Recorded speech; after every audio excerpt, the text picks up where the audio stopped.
What is going on, guys? Noah Burr here for another video. This is 5 things most six-figure stores have in common. Now, I've done a video like this before, but I really like kind of looking back at some of the stores that I've grown and kind of looking for patterns, like different similarities. Mainly because patterns create success. If you do something and it works, you should do it again, because if it's duplicatable, you can make more and more money. And this is exactly what I've done to be able to, grow all these stores and have all these experiences. I just pay attention to what works, and then I do more of that. So I like doing videos like this because it allows you guys to see kind of what goes through my mind. If you don't have a bunch of six-figure stores, to look through and figure out what exactly they had in common. So, and I assume most of you don't, but if you do, dope. You should definitely be doing this as well. But here's the 5 things that I notice. There's a lot more than 5 things, but I just wanted to emphasize 5 because I think these are the most important. So the first one, of course, you guys know me. They all had a margin of over $20. I think there was one with like a margin of 18, but the product sold really, really well, so it made up for it. Now I know before you go in the comments and start typing up a storm, there are very large stores with low margins, okay? Like, not the ones that I grow. There are very, very large stores, like stores that are pushing 6 figures a day that have margins of $5-6. But they're not ones that I work on, so they're not really things that I can look over. So I'm mainly talking about the things that I have grown using Facebook ads. And it is not low margin stuff. Every low margin store that I've tried to grow or attempted to grow, it doesn't really work out that well. And it could be my strategy. It could be the way that I create ads. I don't really care what it is. All that I know is whatever I do works with higher ticket products. And I don't really consider 20 a high ticket, but it's better than like 10 or 15 or God forbid 6. The reason that I like higher margin is, for one, you make a lot more money. Like, if you make 100 sales with a $20 margin, that's $2,000, for example. 100 sales with a $10 margin, that's only 1,000. Now, the difference between volume doesn't really make much sense. Like, I've seen similar cost per purchases on an $80 margin as I have on a $20 margin. You were just making a lot more money with the $80 margin. It wasn't really about volume or any of that. So yeah, that's the main reason why I like bigger margin products, because you just make more money. It's just easier. And another reason is because it gives you a lot of room when scaling. Your cost per purchase can go up a few dollars. In some cases, it can even go down. I mean, either way, if you have a good margin, it shouldn't matter all too much if your cost per purchase goes up a couple dollars. Facebook will run through the really, really good audiences fairly quickly if you're scaling pretty fast, and your cost per purchase might go up. It's not a big deal. It shouldn't be a big deal. If you had a really low margin and your cost per purchase was tight, that would be a big deal, and it would eat away at your profits very quickly. And I already mentioned, tight margins often don't scale very well using my strategy. Now, I have scaled margins of $10. I've scaled margins of 15.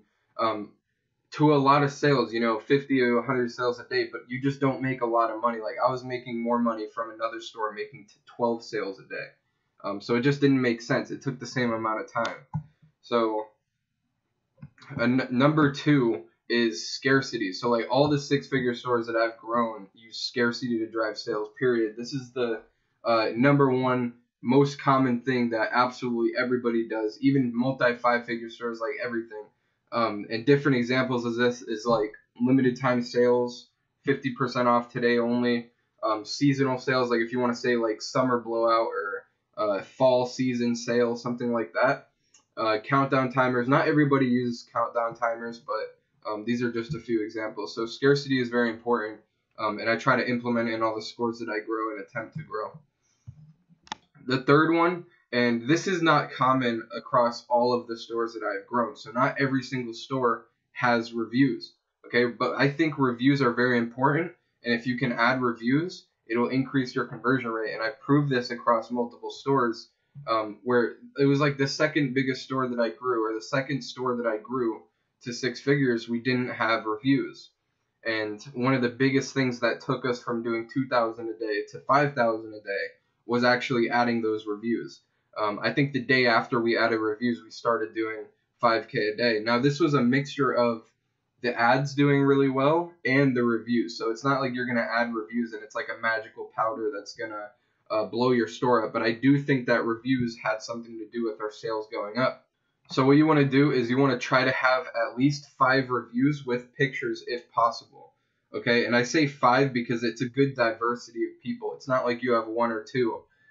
Usually if a company shows 5 reviews, they're choosing 5 out of a bunch. So they're not going to think that you have only 5 reviews.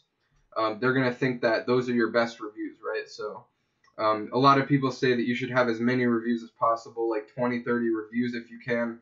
And it's just not true. Like all the stores that I grew up, I just throw like 5 in. It's enough. Avoid reviews in any language other than English. This is a pretty dead giveaway that your store is stealing reviews or making fake reviews and stuff like that, which I don't really recommend doing that either. But yeah, if your store is in English, your reviews should be in English.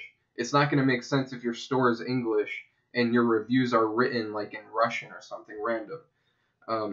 Obviously, unless your store is in like French, then your reviews should be in French. Just have it make sense.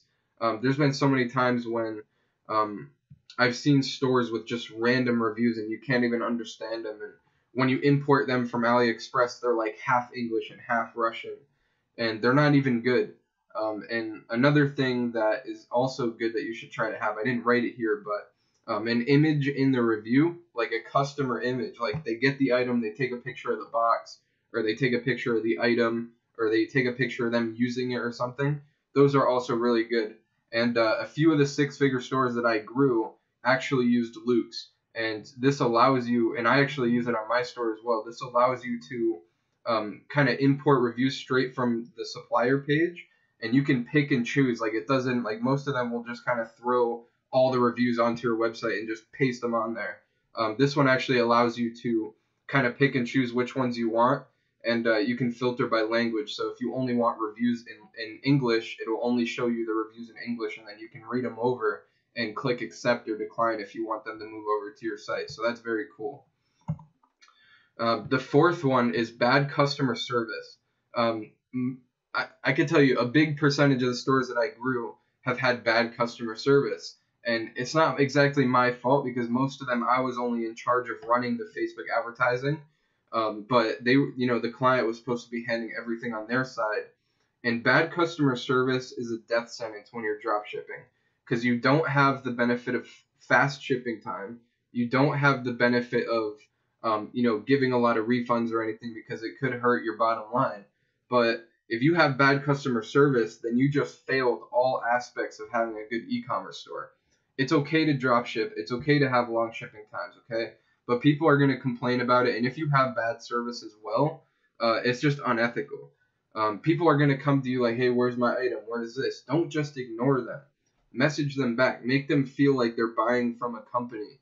And people who actually care, you can admit that you have long shipping times. Most of the time, if they went to Walmart and bought the product that you're selling to them, it would be double as pricey. It would be more expensive. So they know that they're buying a product that is cheap.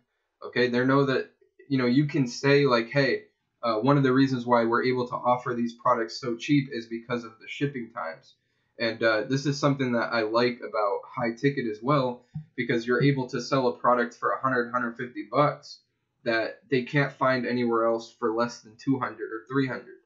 So if they complain about the shipping times, you can just say that it's part of the reason why you're able to sell it so cheap, because if they went to the store, they would be paying double what you're selling it for.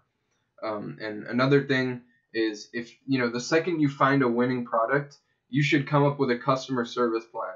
Whether that's, I'm going to go through all the emails 2 times a week or 3 times a week, or maybe if you're pushing a lot of sales, you want to do it every day.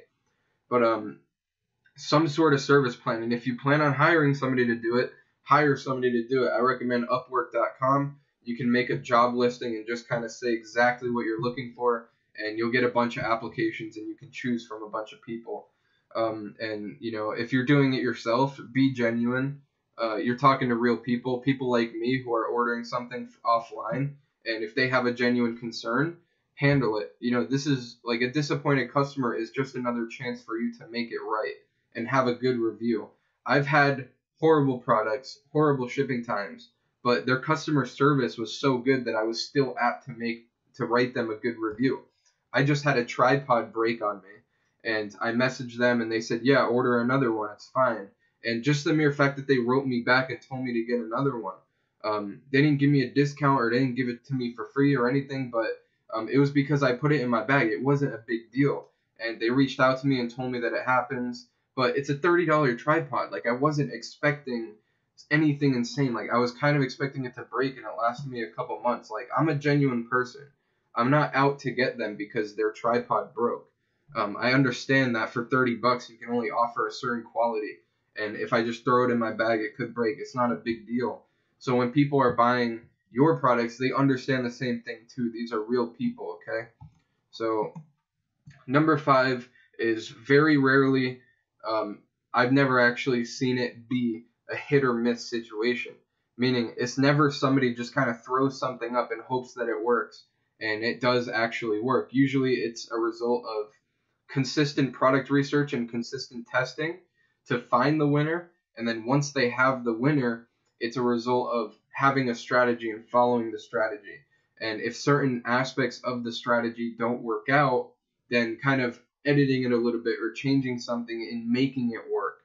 This is something that a lot of people think when they see like $200,000 in a month or something crazy like that, that it's a luck situation. And there's no doubt that there is a tiny piece that is luck. Like, some people find their winner the first product they test, some people find it the second or the 10th or the 20th. There is a factor of luck there, but if you just sit there and say like, hey, you are lucky, like, you're not getting anything done, okay? These people that I know that come to me with a winning product, or I help them find a winning product, they are hustlers and they're doing the things every day that require them to find this winning product. They're not telling themselves, I hope I get lucky, I hope this happens. They're in their computers doing the research. They're losing sleep. They're skipping on hanging out with their friends over the weekend to show up for calls with me, to get trained. They're doing all these different stuffs. It's never a hit or miss situation, okay? There's always a strategy being followed, and most people know what they're doing when they end up with a 6-figure store.